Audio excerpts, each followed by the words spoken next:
ഈശോയിൽ പ്രിയപ്പെട്ട സഹോദരങ്ങളെ, നമ്മളെല്ലാ മാസവും ഒരു സങ്കീർത്തനം വെച്ച് പഠിക്കാറുണ്ട്. ഇങ്ങനെ കഴിഞ്ഞ 5 മാസങ്ങളിൽ ഓരോരോ സങ്കീർത്തനങ്ങളൊക്കെ വായിക്കുകയും പഠിക്കുകയൊക്കെ ചെയ്തു. ഈ ജൂൺ മാസത്തിൽ നിങ്ങൾ പഠിക്കണമെന്ന് ഞാൻ ആഗ്രഹിക്കുന്ന ഒരു സങ്കീർത്തനം 77-ാമത്തെ സങ്കീർത്തനമാണ്. സാം 77. ടൈറ്റിൽ ഇങ്ങനെയാണ്: വഴി നടത്തുന്ന ദൈവം. 20 വാക്യങ്ങളേ ഉള്ളൂ. കൊച്ചൊരു സങ്കീർത്തനമാണ്. നമ്മൾ പഠിക്കാൻ തരുന്ന സങ്കീർത്തനങ്ങളെല്ലാം കുഞ്ഞാണ്. അപ്പോൾ നിങ്ങൾക്കിത് നന്നായിട്ട് പഠിക്കാൻ പറ്റും. 77 സങ്കീർത്തനം ഭയങ്കര ബ്യൂട്ടിഫുള്ളായൊരു സങ്കീർത്തനമാണ്. ആസാഫിൻ്റെ കീർത്തനമാണ്. ശരിക്കും നമ്മുടെ കുറേ സങ്കടങ്ങളും നമുക്കിടെ ഒരു വലിയ ഒത്തിരി പ്രാർത്ഥനകളും ഒക്കെ ഒന്ന് ഫുള്ള് ആയിട്ടൊന്ന് നിറച്ച് വെച്ചിരിക്കുന്ന ഒരു ബ്യൂട്ടിഫുള്ളായ സങ്കീർത്തനമാണ്. നമ്മുടെ വിശ്വാസവും നമുക്ക് പ്രാർത്ഥിക്കാൻ പറ്റുന്ന ഒത്തിരി കാര്യങ്ങളും എനിക്ക് വളരെ പ്രധാനമായിട്ട് തോന്നിയത് നമ്മുടെ ചില ചോദ്യങ്ങളൊക്കെ, നമ്മുടെ സങ്കടങ്ങളിൽ നമ്മൾ ചോദിക്കുന്ന ചില ചോദ്യങ്ങളൊക്കെ ഇതിനകത്ത് ഇങ്ങനെ ഉൾച്ചേർത്തിട്ടുണ്ട്. നമുക്ക് ബൈബിൾ എടുക്കാം. നമുക്ക് ഒരുമിച്ച് ആ സങ്കീർത്തനത്തിൻ്റെ നിങ്ങൾ പിന്നീട് വീണ്ടും വീണ്ടും ആവർത്തിച്ച് വായിക്കണം, പഠിക്കണം. നമുക്ക് ഒരുമിച്ച് കുറച്ച് കാര്യങ്ങളൊന്ന് പ്രാർത്ഥിക്കാൻ വേണ്ടിയിട്ട് ഒന്ന് പരിശ്രമിക്കാം. 77 സങ്കീർത്തനം. ഞാൻ ദൈവത്തോട് ഉച്ചത്തിൽ നിലവിളിക്കും, അവിടുന്ന് കേൾക്കാൻ ഉച്ചത്തിൽ അപേക്ഷിക്കും. കഷ്ടദിനങ്ങളിൽ ഞാൻ കർത്താവിനെ അന്വേഷിക്കുന്നു. രാത്രി മുഴുവൻ ഞാൻ കൈവിരിച്ച് പിടിച്ചു, ഒന്നിനും എന്നെ ആശ്വസിപ്പിക്കാനായില്ല.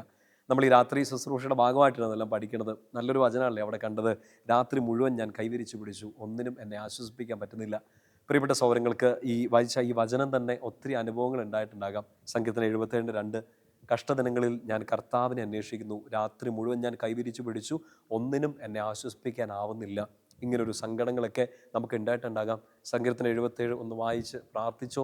നിങ്ങളെ ഒത്തിരി സഹായിക്കാൻ പോകുന്ന വചനഭാഗങ്ങളൊന്നാണിത്. മുഴുവനായിട്ടൊന്ന് വായിക്കണം, പ്രാർത്ഥിക്കണം. 3-ാം വാക്യം ഇങ്ങനെയാണ്: ഞാൻ ദൈവത്തെ ഓർക്കുകയും വിലപിക്കുകയും ചെയ്യുന്നു.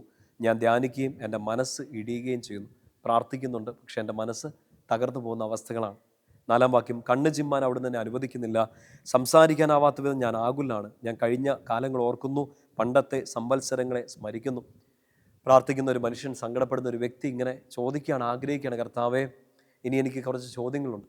കഴിഞ്ഞ കാലങ്ങളിൽ നീ ഇടപെട്ടിട്ടുണ്ട്, ഇപ്പം നീ ഇടപെടുന്നില്ലല്ലോ, എനിക്ക് ചില ചോദ്യങ്ങൾ നിൻ്റെ മുമ്പിലേക്ക് ഉണ്ട് എന്ന് പറഞ്ഞ് ഒരാൾ ഈശോയോട് പ്രാർത്ഥിക്കുന്നത് പോലെയാണ് തുടർന്നുള്ള വചനങ്ങൾ. 6 മുതലുള്ള വാക്യങ്ങൾ: രാത്രിയിൽ ഞാൻ ഗാഢചിന്തയിൽ മുഴുകുന്നു, ഞാൻ ധ്യാനിക്കുകയും എൻ്റെ ആത്മാവിൽ ഈ ചോദ്യം ഉയരുകയും ചെയ്യുന്നു.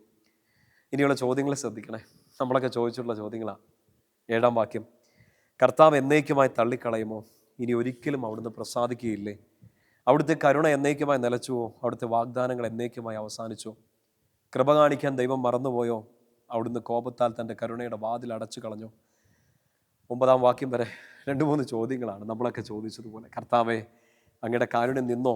അങ്ങ് വാഗ്ദാനങ്ങൾ മറന്നുപോയോ? അങ്ങനെ തള്ളിക്കളയോ? പ്രാർത്ഥിക്കുന്നതിൽ അങ്ങ് പ്രസാദിക്കാതിരിക്കോ? കൃപ കാണിക്കാൻ അങ്ങ് മറന്നുപോയോ എന്നൊക്കെയുള്ള നിഷ്കളങ്കമായ സങ്കടത്തിൻ്റെ നീർച്ചുഴിയിൽ കിടന്ന് പെടഞ്ഞ് ചോദിക്കുന്ന ചില ചോദ്യങ്ങളാണ്. 10-ാമത്തെ വാക്യത്തിൽ ഈ സങ്കീർത്തകൻ ഒരു ഉത്തരം പോലെ, ഒരു പ്രത്യാശ പോലെയൊക്കെ പറയുന്നുണ്ട്: അത്യുന്നതൻ്റെ ശക്തി പ്രകടമാകാത്തതാണ് എൻ്റെ ദുഃഖ കാരണമെന്ന് ഞാൻ പറഞ്ഞു. അതൊരു പ്രാർത്ഥനയും ഒരു വിശ്വാസവും കൂടിയാണ്. കർത്താവേ, ഒരിക്കൽ കൂടി show your might, show your power. അങ്ങയുടെ ശക്തി ഒരിക്കൽ കൂടി എനിക്ക് കാണിച്ചു തരണം, ഇല്ലെങ്കിൽ ഞാൻ ദുഃഖത്തിലായി പോകും. അങ്ങയുടെ ശക്തി പ്രകടമാകാത്തതാണ് എൻ്റെ ദുഃഖത്തിൻ്റെ കാരണം. തുടർന്നുള്ള വചനങ്ങൾ ഇങ്ങനെയാണ്: ഞാൻ കർത്താവിൻ്റെ പ്രവൃത്തികൾ ഓർമ്മിക്കും, പണ്ട് അങ്ങ് ചെയ്ത അത്ഭുതങ്ങൾ ഞാൻ അനുസ്മരിക്കും. എന്ന് വെച്ചാൽ ഞാനിപ്പോൾ സങ്കടപ്പെടുകയാണ്, ഞാനിപ്പോൾ കരയുകയാണ്. എൻ്റെ ദുഃഖത്തിൻ്റെ കാരണമൊക്കെ എനിക്ക് പലതും പിടികിട്ടുന്ന പോലുമില്ല. അത്യുന്നതൻ്റെ ശക്തി എന്നിലേക്ക് നിറയണം. ഇപ്പോൾ ഈ സങ്കടത്തിൽ നിന്ന് ഈ രാത്രിയിൽ, ഈ പകലിൽ ഞാൻ ഒറ്റ കാര്യമേ പ്രാർത്ഥിക്കുന്നുള്ളൂ: കർത്താവേ, അങ്ങ് എന്നെ ഇതുവരെ സഹായിച്ചതെല്ലാം ഞാനിതാ ഓർക്കുന്നു, ഞാനിതാ അതിനങ്ങയെ വാഴ്ത്തിപ്പാടുന്നു. 12-ാം വാക്യം: ഞാൻ അങ്ങയുടെ സകല പ്രവൃത്തികളെയും പറ്റി ധ്യാനിക്കും, അങ്ങയുടെ അത്ഭുതകരമായ പ്രവൃത്തികളെ പറ്റി ഞാൻ ചിന്തിക്കും. ഇപ്പം ഞാൻ 0 ലെവലിൽ നിൽക്കുകയാണ്. ഇപ്പം എൻ്റെ മുമ്പിൽ ഒരു ഉത്തരം കിട്ടുന്നില്ല. ഞാൻ ആകെ ബ്ലാക്ക് ഔട്ടായിട്ട് നിൽക്കുകയാണ്. പക്ഷേ ഞാൻ ഓർക്കുന്നുണ്ട് എന്ത്? ഇതുവരെ എന്നെ നയിച്ചത്, ഇതുവരെ കർത്താവ് ചെയ്ത അത്ഭുതകരമായ പ്രവൃത്തികൾ. തുടർന്ന് വായിച്ചേ 13-ാം വാക്യം: ദൈവമേ, അങ്ങയുടെ മാർഗം പരിശുദ്ധമാണ്. നമ്മുടെ ദൈവത്തെ പോലെ ഉന്നതനായി മറ്റാരുണ്ട്? അങ്ങാണ് അത്ഭുതങ്ങൾ പ്രവർത്തിക്കുന്ന ദൈവം. ജനതകളുടെ ഇടയിൽ ശക്തി വെളിപ്പെടുത്തിയതും അങ്ങ് തന്നെ. ഇപ്പോൾ എൻ്റെ ജീവിതത്തിൽ അങ്ങ് ശക്തി വെളിപ്പെടുത്തണം. ഇപ്പം അങ്ങയുടെ പവർ അങ്ങ് കാണിക്കണം. കാരണം ഇതുവരെ എൻ്റെ ജീവിതത്തിൽ, എൻ്റെ കുടുംബത്തിൽ, ഞാൻ ചെയ്യുന്ന എല്ലാ പ്രവൃത്തികളും അങ്ങാണ് ആ ശക്തി പ്രകടമാക്കിയത്. അത് ഒരിക്കൽ കൂടി അങ്ങ് പ്രവർത്തിക്കണമേ എന്നുള്ള ഒരാഗ്രഹത്തിലാണ് ഇയാൾ പ്രാർത്ഥിക്കുക. 15-ാം വാക്യം ഇങ്ങനെയാണ്: അവിടുത്തെ കരം അവിടുത്തെ ജനത്തെ, യാക്കോബിൻ്റെയും ജോസഫിൻ്റെയും സന്തതികളെ രക്ഷിച്ചു.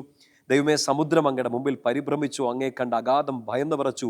മേഘം ജലം വർഷിച്ചു, ആകാശം ഇടിമുഴക്കി. അങ്ങയുടെ അസ്ത്രങ്ങൾ എല്ലായിടത്തും മിന്നിപ്പാഞ്ഞ്. അങ്ങയുടെ ഇടിമുഴക്കം ചുഴലിക്കാറ്റിൽ മാറ്റുലി കൊണ്ടു. അങ്ങയുടെ മിന്നലുകൾ ലോകത്തെ പ്രകാശിപ്പിച്ചു, ഭൂമിയെ നടുങ്ങി വിറച്ചു. അങ്ങയുടെ വഴി സമുദ്രത്തിലൂടെയും അങ്ങയുടെ പാത പെരുവെള്ളത്തിലൂടെയുമായിരുന്നു. അങ്ങയുടെ കാൽപ്പാടുകൾ അദൃശ്യമായിരുന്നു. അയാൾ പറയുകയാണ്, സങ്കീർത്തകൻ നമ്മളും പറയുകയാണ്, ദൈവമേ അങ്ങ് ചെയ്ത പ്രവൃത്തികൾ ചെറുതൊന്നുമല്ല. ഈ തിരമാലകൾക്കിടയിലൂടെ വഴിവെട്ടിയവനാണ് അങ്ങ്. ഈ പർവ്വതങ്ങൾ അങ്ങയുടെ സാന്നിധ്യം കൊണ്ട് വിറകൊണ്ടിട്ടുണ്ട്. അങ്ങയുടെ സാന്നിധ്യത്തിൽ ഭൂമി മുഴുവൻ വിറകൊണ്ടിട്ടുണ്ട്. അത്ര വലിയ മഹനീയ പ്രവൃത്തികൾ ചെയ്ത അങ്ങേക്ക് എൻ്റെ ജീവിതത്തിൽ ഇപ്പോൾ ഈ ദുഃഖം എടുത്തു മാറ്റാൻ പറ്റുക എന്നുള്ളത് ചുമ്മാ ഒരു കുഞ്ഞു കാര്യമല്ലേ എന്നൊക്കെ പറഞ്ഞ് നിഷ്കളങ്കതയോടെ, അതിനേക്കാൾ അപ്പുറമായ ഒരു പ്രത്യാശയോടെയും അതിൽ മുകളിൽ നിൽക്കുന്ന ഒരു വിശ്വാസത്തോടെയും കൂടെ ഇയാൾ പ്രാർത്ഥിക്കുകയാണ്. അത്യുന്നത, അങ്ങയുടെ ശക്തി, പരിശുദ്ധ അങ്ങയുടെ കരം ഒരിക്കൽ കൂടി അങ്ങ് ഉയർത്തണമേ, അങ്ങയുടെ ശക്തി പ്രകടമാക്കണമേ.